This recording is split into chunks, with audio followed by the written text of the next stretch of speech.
नमस्ते दोस्तों, welcome to blue wolf. आज के वीडियो में हम लोग इंजीनियरिंग फिजिक्स के सभी यूनिट्स के इंपॉर्टेंट क्वेश्चंस कवर कराने वाले हैं। नो जनरली क्वेश्चंस तो सभी इंपॉर्टेंट होते हैं एंड आप लोगों को एक डाउट आ रहा होगा कि पीवाईक्यू एनालिसिस करके तो कोई भी इंपॉर्टेंट क्वेश्चंस बता सकता है एंड ऐसे नंबर्स ऑफ वीडियोस अवेलेबल है यूट्यूब पे। आपकी वीडियो में क्या ऐसा खास है?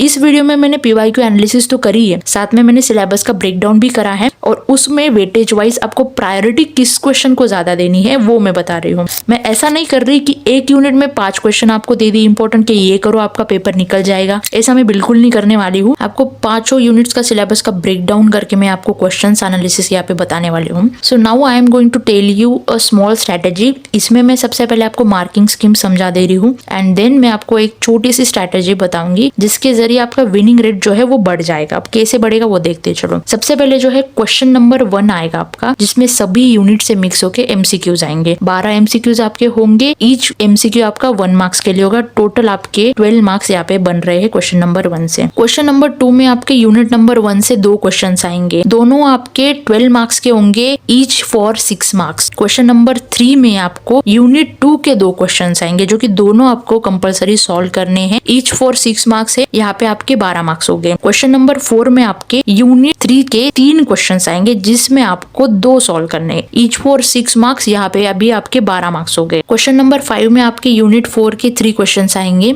आपको एनी 2 सॉल्व करने हैं। ईच फॉर 6 मार्क्स, यहाँ पे आपके 12 मार्क्स हो गए। क्वेश्चन नंबर 6 में आपके यूनिट नंबर 5 के 3 क्वेश्चंस आएंगे। उसमें आप लोग को एनी 2 सॉल्व करने हैं। ईच फॉर 6 मार्क्स, 12 मार्क्स यहाँ पे हो गए। अगर आपने पहले से पढ़ रखा है सभी तो वेल एंड गुड। अगर आपको दिक्कत है कि क्या करा जाए क्या नहीं, तो आप इस तरीके से स्टार्ट कर सकते हो। कैसे वो सुन। क्वेश्चन नंबर 4, 5 और 6 जो है इसमें आपके बेसिकली लास्ट 3 जो यूनिट्स है उससे क्वेश्चंस आते हैं और यहाँ पे आपको 3 क्वेश्चंस दिए जाते हैं ईच क्वेश्चन में, जिसमें 2 सॉल्व करने होते हैं। तो यहाँ पे आपकी प्रोबेबिलिटी ज्यादा बढ़ जाती है मार्क्स लाने की। कि देखो अगर आपको 3 क्वेश्चंस दिए गए वहां पे, तो प्रोबेबिलिटी चांसेस ज्यादा है कि आपको 3 में से एटलीस्ट 1 क्वेश्चन तो आ ही रहा होगा। क्वेश्चन नंबर 2 और 3 में आपको 2 क्वेश्चंस दिए रहेंगे, दोनों में से दोनों सॉल्व करने हैं। तो वहां पे आपको चांसेस कम है कि आपको उसमें भी आपको 1 आ रहा होगा। दोनों आ रहे हैं तो वेल एंड गुड। सो अगर आपने पहले से पढ़ रखा है तो आपका तो सब सेट है। आपको ज्यादा फोकस करना है तो वो लास्ट 3 यूनिट्स पे करना है। और जिन लोगों ने प्रिपरेशन ही की नहीं है, मतलब 30% उनकी प्रिपरेशन हुई है, तो वो लास्ट 3 यूनिट से ही स्टार्ट करो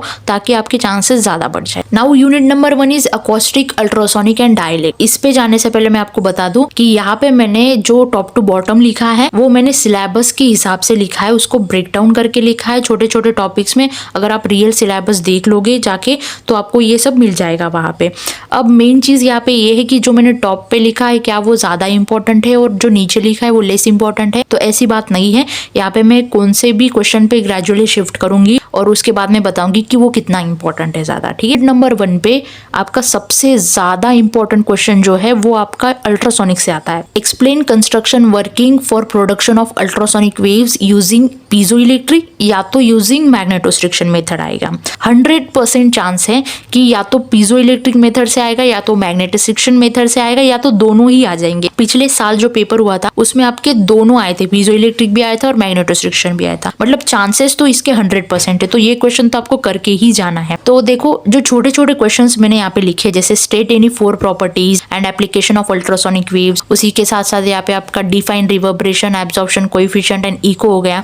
ये तीनों मिला के तो एक क्वेश्चन बन सकता है, लेकिन अगर आप न्यूमेरिकल सॉल्व करते हो तो वो बहुत ही ज्यादा छोटे दिखते हैं आपको लेंथ में, और वो 6 मार्क्स के मार्किंग स्कीम में बैठते ही नहीं है। दैट्स वाई आपको अगर कोई न्यूमेरिकल दिया जाता है, मोस्टली तो न्यूमेरिकल रहता है यूनिट 1 में, तो उसके साथ ही साथ आप लोग को छोटा क्वेश्चन जोड़ दिया जाएगा यूनिट नंबर 1 से कौन सा। जैसे कि फॉर एग्जांपल मैं बताऊं, state any 4 properties of ultrasonic, उसी के साथ साथ आपको एक न्यूमेरिकल जोड़ दिया जाएगा। ये आपका एक क्वेश्चन हो गया।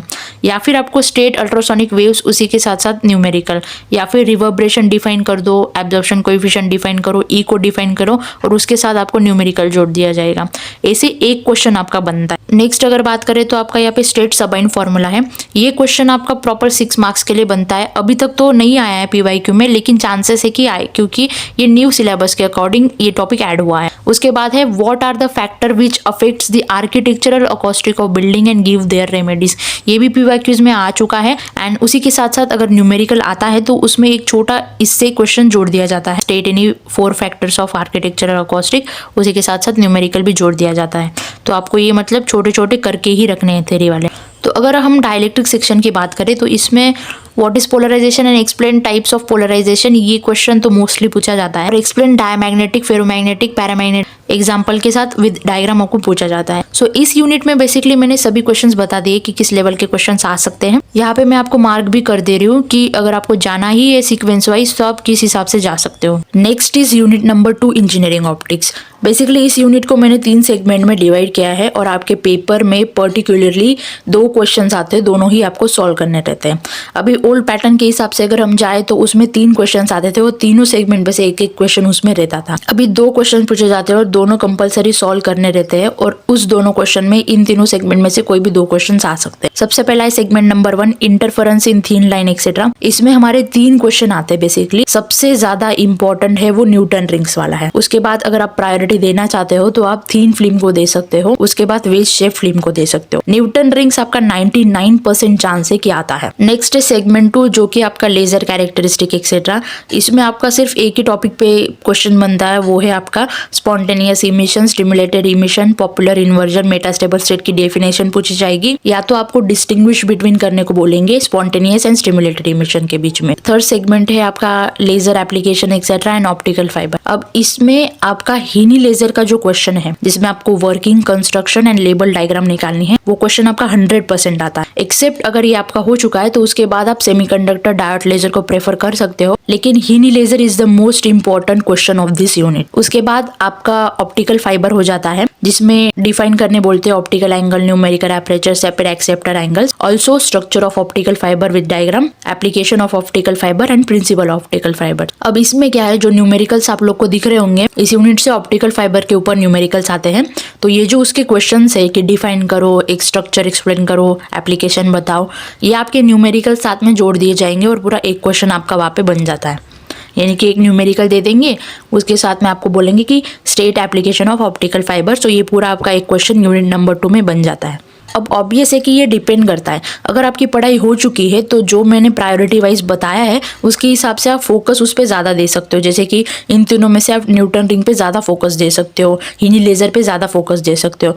लेकिन अगर आपकी पढ़ाई हुई ही नहीं, यानी मान के चलो कि 30% हुई है बस, तो आप ये जो क्वेश्चन मैं मेन बता रही हूँ जो फर्स्ट प्रायोरिटी वाले हैं उनको करके चलिए बस। So next is unit number 3, quantum mechanics. So इसमें पहले वाला सेक्शन है हमारा de Broglie hypothesis of matter wave, wave function and physical significance. इसमें सबसे ज्यादा पूछे जाने वाला क्वेश्चन है आपका construction and working of Bainbridge mass spectrograph वाला। इसके बाद अगर आप प्रायोरिटी देना चाहते हो तो आप पहले वाला क्वेश्चन कर सकते हो। नेक्स्टली आपका हाइजेनबर्ग अनसर्टेनिटी प्रिंसिपल, ये सबसे ज्यादा पूछे जाने वाला क्वेश्चन है, मतलब आप 99% लिख लो, आपको बोल देंगे state and explain Heisenberg's uncertainty principle और उसके साथ में एक न्यूमेरिकल दे देंगे उसका वाला। उसके बाद जो क्वेश्चन है state Heisenberg's principle using this proof etcetera, इसमें भी आपको सॉल्व ही करना है मोस्टली। नेक्स्ट है आपका segment Schrodinger's time dependent and independent wave equation. This is the most important question of this unit. मतलब इसका चांसेस 100% है, या तो आपको टाइम डिपेंडेंट पूछ लेंगे या तो आपको टाइम इंडिपेंडेंट पूछ लेंगे। पिछले साल के पेपर में आप लोग को दोनों क्वेश्चन पूछे गए थे, टाइम डिपेंडेंट भी और टाइम इंडिपेंडेंट भी। उसके बाद है आपका introduction to quantum computing etcetera. ये आपका न्यू सिलेबस के अकॉर्डिंग ऐड हुआ है, तो ये इसके भी चांसेस है कि आएगा। इसमें इंपॉर्टेंट जो है वो आपका क्लासिकल एंड क्वांटम कंप्यूटर्स वाला है। बेसिकली डिफरेंस बिटवीन है जो कि इजीली हो जाता है, एंड बीट एंड क्यूबिट्स वाला भी आप कर सकते हो। उसके बाद है न्यूमेरिकल्स, जो कि मैंने बताया था हाइजेनबर्ग्स न्यूमेरिकल आएंगे, उसके साथ में छोटा सा क्वेश्चन आपको दे दिया जाएगा। सो ओवरऑल इस यूनिट में से सबसे ज्यादा इंपॉर्टेंट आपका स्क्रॉडिंजर्स वाला है, जो कि आपको दोनों ही क्वेश्चंस करने हैं। उसके बाद हाइजेनबर्ग्स अनसर्टेनिटी प्रिंसिपल करना है आपको। देन अगर आप जाना चाहते हो तो आप प्रायोरिटी दो पहले वाले सेक्शन को एंड लास्ट वाले सेक्शन को। नेक्स्ट है हमारा unit number 4, crystal structure and nuclear physics. Basically 2 segment यहाँ पे मैंने किए हैं। पहला है आपका क्रिस्टल स्ट्रक्चर से, इसमें सबसे ज़्यादा इंपॉर्टेंट जो क्वेश्चन है वो है आपका calculate atomic packing factor of SC, BCC एंड FCC। एंड देन अगर आप जाना चाहते हो तो डिफाइन एटॉमिक रेडाई पे जाओ, जो कि मतलब दोनों क्वेश्चन एक ही टॉपिक्स हैं, तो आप ऐसा कर सकते हो कि दोनों के आंसर आप याद कर लो और जो भी क्वेश्चन पूछा जाता है उसमें वो आंसर आप लिख दो। देन अगर आप जाना चाहते हो तो आप derive the relation between lattice constant and density के साथ जा सकते हो। नेक्स्ट है यहाँ पे एक question, what are Miller indices. ये बेसिकली मतलब न्यूमेरिकल के साथ पूछा जाता है। आपको मिलर इंडाइसेस का एक न्यूमेरिकल दे देंगे, उसके साथ में छोटा सा क्वेश्चन दे देंगे कि define Miller indices etcetera etcetera. Then है आपका न्यूक्लियर फिजिक्स में सबसे ज्यादा इंपॉर्टेंट जो है वो है explain construction and working of Muller counter. ये आपका 99% पूछा जाता है। देन उसके बाद अगर आप जाना चाहते हो तो आप प्रॉपर्टीज के साथ जा सकते हो, alpha beta and gamma rays के। उसके बाद है हमारे न्यूमेरिकल्स, जो कि मैंने बताया था मिलर इंडाइसेस के न्यूमेरिकल आएंगे, उसका छोटा सा क्वेश्चन वहाँ पे जोड़ दिया जाएगा। और उसके बाद में क्रिस्टल स्ट्रक्चर के भी न्यूमेरिकल आ सकते हैं। मोस्टली तो क्रिस्टल स्ट्रक्चर के ही पूछे जाते हैं। So this is the last unit number 5, physics of advance material. And इस यूनिट से कोई भी न्यूमेरिकल नहीं आता, so that's gonna be crazy, क्योंकि सब आपको थ्योरी लिखनी। फिर इसमें सबसे पहला सेक्शन है आपका मैग्नेटिक मटेरियल्स का। इसमें सबसे ज्यादा इंपॉर्टेंट क्वेश्चन आपका बीएच कर्व का आता है। जैसे कि आपको बोल देंगे explain BH curve for ferromagnetic, और उसके साथ में बोल देंगे कि and significance of BH curve, या फिर कोएर्सिविटी एंड रिटेंटिविटी। मतलब बेसिकली मैं सिंपल लैंग्वेज में बताऊँ तो explain BH curve for ferromagnetic material and tell me significance of BH curve, या फिर बोलेंगे BH curve for ferromagnetic material and define the term coercivity and retentivity. उसके बाद अगर आपको प्रेफरेंस देना है तो आप डायमैग्नेटिक पैरामैग्नेटिक के साथ जा सकते हो। ये यूनिट नंबर 1 में भी पूछा जाता है, और उसके बाद आप 3rd नंबर वाला कर सकते हो। Next is semiconductor. अब इसमें 2 क्वेश्चन है जो कि मोस्टली पूछे जाते हैं, लेकिन उसमें भी सबसे ज्यादा important what is hall effect, derive an expression for hall voltage and hall coefficient वाला है। उसके बाद अगर आप प्रायोरिटी देना चाहते हो तो आप पहले वाले क्वेश्चन को दे सकते हो, P type and N type, and then state application of semiconductor वाला। Next is superconductors. इसमें सबसे ज्यादा इंपॉर्टेंट क्वेश्चन आपका है जो कि 99% आता है, वो है आपका distinguish between type 1 and type 2 super conductor वाला है। नेक्स्ट आपका मेजनर इफेक्ट वाला है, जिसमें आपको बोल देंगे कि explain Meissner effect in superconductor, या फिर आपको बोल देंगे state 2 application of superconductor. मतलब मिक्स करके क्वेश्चन दे सकते हैं इन तीनों क्वेश्चन में से कोई भी। नेक्स्टली आप बैंड थ्योरी ऑफ सॉलिड के साथ जा सकते हो। Next is nano material,